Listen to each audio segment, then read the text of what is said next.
Un mes completa la crisis humanitaria en la región del Catatumbo por cuenta de la cruda violencia generada por el ELN y las disidencias, y en la zona aún no hay tranquilidad. Con miles de desplazados, confinados, decenas de muertos, amenazas y afectaciones a todo nivel, sus habitantes aún esperan acciones contundentes que lleven paz al territorio. Por eso nuestros periodistas están listos con estas y más noticias Caracol del Día, pero iniciamos con la radiografía de la crisis humanitaria en la región del Catatumbo. Y es que en apenas un mes, la violencia desatada por los enfrentamientos entre el ELN y las disidencias ha obligado a 53.630 personas a abandonar sus hogares, mientras que 21.114 más permanecen confinadas, atrapadas entre el miedo y la incertidumbre, dejando atrás sus tierras, sus viviendas y medios de subsistencia.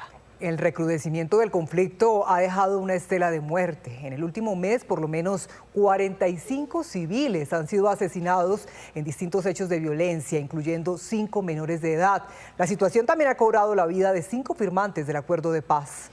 Ante la imposibilidad de trasladar a las víctimas por tierra debido al control de los grupos armados y la instalación de minas antipersonal, las evacuaciones aéreas se han convertido también en la única opción. En el último mes se han realizado 64 vuelos humanitarios que han permitido evacuar a 723 personas, entre ellas heridos, enfermos y familias en peligro inminente.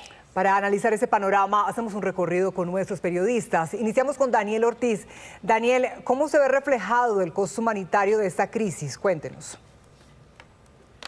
Daniela, buenas tardes. El costo humanitario se ve reflejado en los rostros de 53.000 personas desplazadas, de 21.000 confinados, de miles de niños que no han podido regresar a sus clases o que incluso estando en las aulas han estado en medio de esos enfrentamientos entre el bloque nororiental del ELN y las disidencias de las antiguas FARC con su Frente 33. Y es que miren, la región del Catatumbo ha sido históricamente afectada por la violencia, una guerra que ellos no eligieron, pero a la que se han tenido que enfrentar históricamente, como les digo. Por ejemplo, en la década de los 90 y también principios de la década de los 2000, eran los paramilitares los protagonistas de esta violencia. Hoy son estos dos grupos, el ELN y las disidencias. Y lo que dicen líderes sociales, firmantes de paz y, por supuesto, la comunidad, es que el Estado no está llegando al Catatumbo.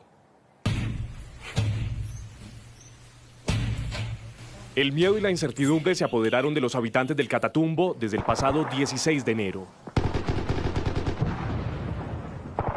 Como en la peor pesadilla, el ruido de la guerra ha sido protagonista. Sin entender lo que estaba pasando, miles de catatumberos abandonaron sus hogares para proteger sus vidas. Ríos de gente empezaron a llegar a los cascos urbanos. El anhelo de paz se convirtió en una utopía.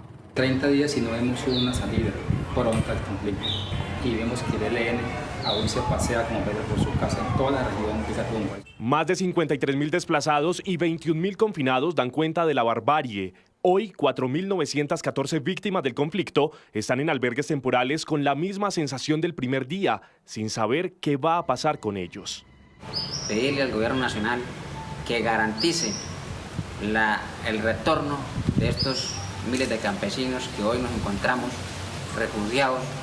Los firmantes de paz y los líderes sociales siguen siendo perseguidos por el ELN. 5 firmantes han sido asesinados y de 8 de ellos no se tiene rastro. La Agencia para la Reincorporación Nacional, hoy no tengamos respuestas a la población firmante. Hay población firmante que no puede estar en el departamento. 2.800 integrantes del pueblo indígena Barí resisten en medio del fuego cruzado en los municipios de Teorama, Tibú, El Tarra, Convención y El Carmen. Además de confinados, se sienten abandonados. Lo más difícil para nosotros ha sido la ausencia estatal y la falta de presencia del gobierno nacional en el territorio. Los colombianos han demostrado que todos somos Catatumbo. 533 toneladas de ayudas humanitarias han llegado a esa zona del país. En Cúcuta hay 26.426 desplazados. A Ocaña han llegado 10.228. A Tibú 8.570. En El Tarra 1.820. Y en San Calixto se concentran 1.098 desplazados. Miren, esta es una situación sin precedentes desde los últimos 10 años, según ha dicho la ONU para el país de Colombia. Es la emergencia humanitaria más grave durante esta última década. Y aunque han llegado ayudas humanitarias para todas estas personas desplazadas, confinadas, lo que nos dicen las personas de la región es que se necesitan más ayudas y que además necesitan que las autoridades lleguen hasta esos puntos donde solo están entrando el ELN y las disidencias de las antiguas FARC. Por el momento, muchos ciudadanos de la región del Catatumbo siguen saliendo como pueden a los cascos urbanos para preservar su vida. Daniel, y es que durante estos 30 días una serie de hechos han marcado día tras día esta huella imborrable para el departamento de Norte de Santander. Paula Belalcázar, cuéntenos qué es lo que ha pasado desde ese 16 de enero. Alejandra, ¿qué tal? Buenas tardes. El 16 de enero el país despertó con una masacre en Tibú, el punto de partida de la barbarie, el asesinato de Miguel Ángel López, su esposa Zulay Durán Pacheco y su bebé de tan solo 9 meses. El asesinato perpetrado dentro de un carro fúnebre en la vereda La Valera entre Cúcuta y Tibú desató una ola intensa de violencia. Al día siguiente, el presidente Petro suspendió los diálogos con el ELN. La cuenta de los más de 30 muertos a tan solo 16 días de haber empezado el año fue el punto que partió también esta guerra. El ELN, buscando casa a casa a firmantes de paz, líderes sociales para asesinarlos, era el reflejo de la guerra indiscriminada. Días después, las calles vacías, las familias confinadas y el silencio enmarcaron la región de Norte de Santander. Ese primer fin de semana empezó el gran éxodo de desplazados. Los camiones y caravanas a primera hora del día inundaron las vías principales del departamento. El rescate de José del Carmen Abril, el líder social que entre lágrimas pidió ayuda por las crudas amenazas de muerte por parte del ELN, fue el primer líder rescatado en helicóptero por parte del ejército. El 21 de enero en Cúcuta se declaró la urgencia manifiesta con el fin de destinar recursos para atender a las víctimas. El decreto permitió ubicar a las familias en hoteles de la ciudad y albergues. Hasta ese momento la Defensoría del Pueblo contabilizaba 36.000 desplazados que llegaron a Cúcuta, Ocaña y el casco urbano de Tibú. Los confinados empezaron a pedir ayuda con videos como este, ondeando banderas blancas en medio de la montaña y escondidos entre los árboles con sus maletas. Miles de campesinos se resguardaron para escapar de la muerte. Al día siguiente empezaron los rescates masivos vía helicoportada. Las autoridades ofrecieron además 3.600 millones de pesos por información que permitiera la captura de los comandantes del ELN, alias Gavino, alias Antonio García, alias Pablito y alias Pablo Beltrán, junto con las cabecillas de la barbarie en el Catatumbo.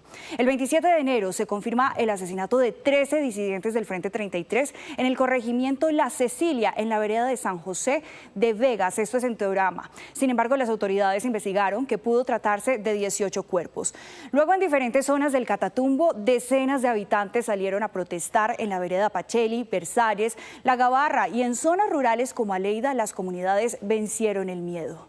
Los gobiernos de Colombia, además, días siguientes de Colombia y Venezuela anunciaron la operación militar antinarcóticos conjunta en la región del Catatumbo para recuperar esta zona. En los últimos días empezó la ofensiva militar en el municipio de Lourdes. Esto sucede al occidente del Catatumbo, un puente de comunicación clave entre Sardinata, Tibú, Ábrego e incluso hacia el sur.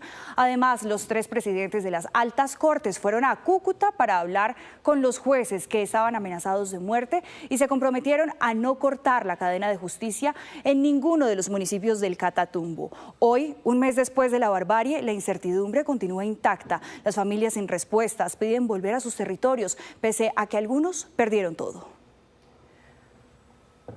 Paula, y desde entonces en Ocaña permanecen cerca de 10.000 desplazados del Catatumbo. Este municipio, como usted lo mencionaba, fue uno de los que más recibió familias víctimas de estos enfrentamientos. Diego Velosa, ¿cuál es la situación en Ocaña? Mire, en estos 30 días de conflicto en la región del Catatumbo, aquí a la ciudad de Ocaña han llegado cerca de 12.500 desplazados. De esos, según las autoridades, aún permanecen 10.000 aquí en este municipio, ubicados en viviendas de amigos o en casas alquiladas. Acá en este lugar, el Coliseo Argelino Durán Quintero, aún permanecen 420 personas que van a ser trasladadas a otro refugio temporal ubicado en el Coliseo de Ferias. Las autoridades del municipio de Ocaña hicieron un balance de este mes de atención a estas personas, pero algunos de los desplazados aseguran que no quieren regresar a los territorios. 46 veredas que se desplazaron al municipio de Ocaña, llegaron 4.089 familias, 10.228 desplazados, 10.228 personas que se ubicaron no solo en alojamientos, sino en redes de apoyo, en barrios donde familiares, donde amigos, y a estas personas se les está llegando con ayudas humanitarias. No quiero retornar, quiero que me den una habilidad acá. Quiero trabajar acá, quiero que mis niños estén acá estudiando y no quiero retornar más para abajo. Aunque las autoridades locales aquí en Ocaña aseguran que todavía hay algunos recursos para atender a las personas que permanecen en el albergue temporal, dicen que ya escasean algunos elementos de aseo, comida, en fin, por eso están solicitando nuevamente la ayuda al gobierno nacional. Y la situación sigue siendo complicada en el Catatumbo, por eso cada día llegan de a 2, 3 familias provenientes de esos territorios. Y es que en respuesta a la grave crisis humanitaria en el Catatumbo, el Gobierno Nacional lanzó la Operación Catatumbo, un amplio despliegue de la fuerza pública que busca contener la violencia desatada por los grupos armados ilegales. Actualmente hay 9.487 uniformados en la región, con 1.158 refuerzos de uniformados. Son 496 los nuevos policías que además refuerzan la seguridad y 428 hombres de las Fuerzas Especiales y Operación Terrestre. Luego tenemos las entregas de los grupos armados. Empecemos por las capturas, que son 15 hasta el momento. Sometimiento de las disidencias de las FARC del Frente 33 son 97. Desmovilizaciones del ELN tenemos 2 y bajas 1. Menores de edad recuperados son 20 hasta el momento. Luego seguimos. La estrategia del gobierno contempla 2 fases de una acción humanitaria. La primera fase es precisamente la recuperación humanitaria y la segunda es la fase ofensiva, que también apoya esas labores humanitarias. Son 6 combates hasta el momento. Veamos en el mapa también de Norte de Santander cuáles han sido esos puntos clave para el desarrollo de esta ofensiva. Son Teorama, Tibú, El Tarra y Lourdes, que es un punto muy clave que no queda ni siquiera en el Catatumbo, queda al occidente del Catatumbo, pero ha sido el puente que comunica precisamente a los grupos armados con la población.